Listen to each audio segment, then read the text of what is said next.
So the plan has kind of changed a little bit.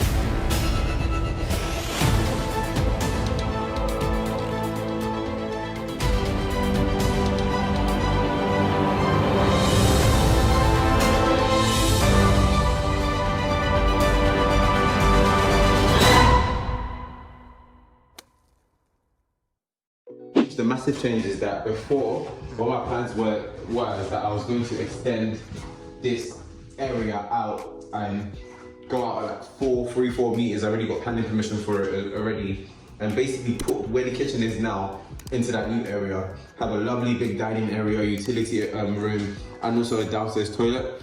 But just due to like costs, it's just so expensive. I spent so much on the loft, and I realized that I have to actually just kind of take a step back. So instead, what I've decided to do is kind of like rejig the whole living room, kitchen area to see if I can fit everything within this space. And the plan that I've come up with so far is essentially to make the living room smaller. What I intend to do is that I intend to essentially cut down, break this wall down, and make a corridor. So the living room will actually be smaller now. So the living room will come up to this point here, this 90 centimeter mark. So this will be the wall for the living room. And that will come all the way along this point here, right? So everything that you're standing in now, from this point onwards, would be the living room. So all of this will be the living room, right? There will no longer be no double doors here. So this double doors will not exist anymore. And this area here will be the living room. There will be a door in the front here, going from the hallway there. And then just imagine that now I can walk into the kitchen straight down here. So this is the hallway, I can walk down straight into the kitchen. I intend to have a door here, which will be the downstairs toilet. You know, usually WC's under the stairs. And then also a small little door here, where I intend to have like access to an extra like utility things like a mop or shoes or shoe rack, whatever it is. I'm not sure what I'll use, but it'll be an extra storage space. So that's the first problem done, right? So I don't need to build it. I've got the downstairs toilet, and I really wanted a downstairs toilet, but I didn't want it to be in the kitchen. So then when we go into the kitchen, so that 90 centimeters ends here. So this is where the corridor ends, and this is when you will come into the kitchen, right? So the door for the downstairs toilet will actually be here.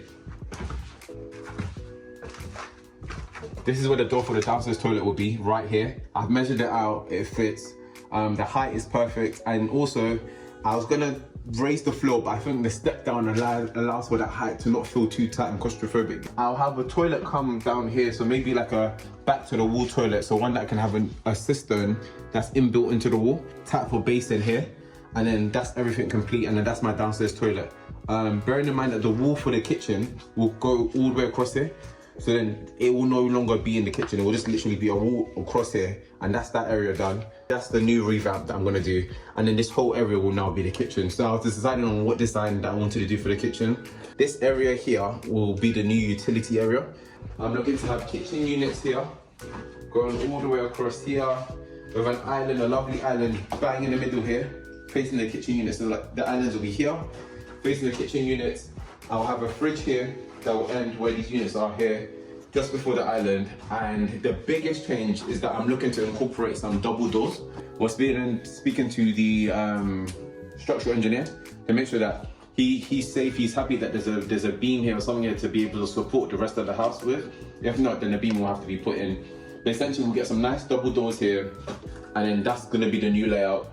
I get the utility area, which I really wanted. I get the downstairs toilet, which I really wanted. I get a big kitchen with an island, which I really wanted as well. I get a slightly smaller living room, but in essence, I believe the living room's a lot more cozier, so I get a lot more space, and that's kind of what I wanted to get in the first place. So that's the layout. Hope it makes sense. But yeah, that's it. So they wasted no time. From the next day, I spoke to Tom, and Tom was like, yeah, Michael, this is possible. If you want to do it, we can start tomorrow. Tomorrow they started. And yeah, they started to rip out stuff, and I think it was kind of like, damn, like I actually paid for work to be ripped out. But in my head, I said, you know what, it's rather late than never. I'd rather get it done now and not have regrets later. It cost me a bit more money to get done, obviously, and I had to patch up the work I had to do, especially the new double doors that I literally just done last week. But you know what, we tried to the game and we move.